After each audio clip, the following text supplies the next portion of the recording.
হাওড়ার মঙ্গলাহাটে বিক্ষোভ ব্যবসায়ীদের, সেই ছবি দেখাবো। রাস্তায় বসে ব্যবসা না করতে দেওয়ার অভিযোগ। বঙ্কিম সেতুর নিচে তারা জমায়েত করেছেন, সেই ছবি দেখুন সরাসরি জি 24 ঘন্টার পর্দায়। রাস্তায় বসতে দেওয়া হচ্ছে না বলে অভিযোগ।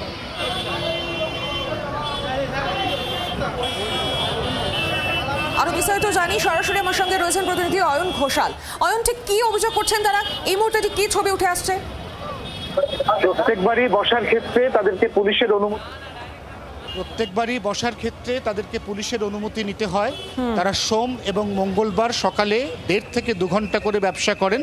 সেই ব্যবসার যে সমস্ত সরঞ্জাম সেটা আনার কাজ তাদের মধ্যরাত থেকেই শুরু হয়ে যায়। আজ সোমবার সপ্তাহের প্রথম কাজের দিন।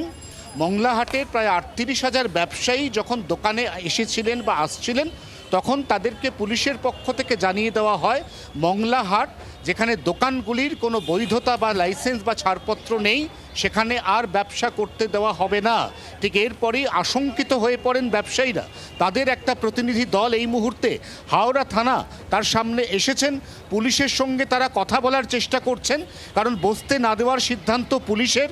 পরবর্তী সিদ্ধান্ত পুলিশের সঙ্গে আলোচনা করেই তারা নিতে চান। তারা কোনোভাবেই এই মুহূর্তে আইন ভঙ্গ করতে চান না। তারা পুলিশের যে দেওয়া নিষেধাজ্ঞা, সেই নিষেধাজ্ঞাকে অগ্রাহ্য করতে চান না।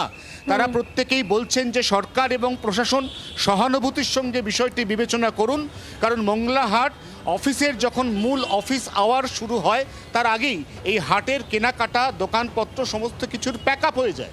অতএব এখানে মূল যে অফিসের সময়, তারা সেই অফিসের সময়টাকে কোনোদিন ডিস্টার্ব করেন না।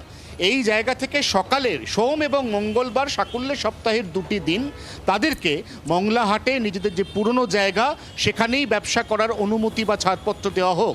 এই মুহূর্তে আমার সঙ্গে মংলাহাটের ব্যবসায়ীরা রয়েছেন। এটা হচ্ছে ব্যবসায়ীদের একটা অংশ।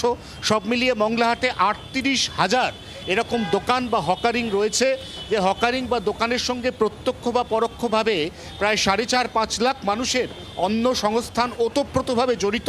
অতএব হাওড়া থানা এদের সঙ্গে বৈঠকের পরে এদের যে দাবি দাওয়া, এদের যে অনুরোধ আর্জি, সেগুলো সম্পর্কে কি দৃষ্টিভঙ্গি নেন এটা জানার জন্য অপেক্ষা করতে হবে। কারণ সকাল 11টায় হাওড়া পুলিশের সঙ্গে মংলাহাটের ব্যবসায়ীদের প্রতিনিধিদের একটি অত্যন্ত গুরুত্বপূর্ণ বৈঠক হওয়ার কথা। একেবারেই ধন্যবাদ তোমাকে।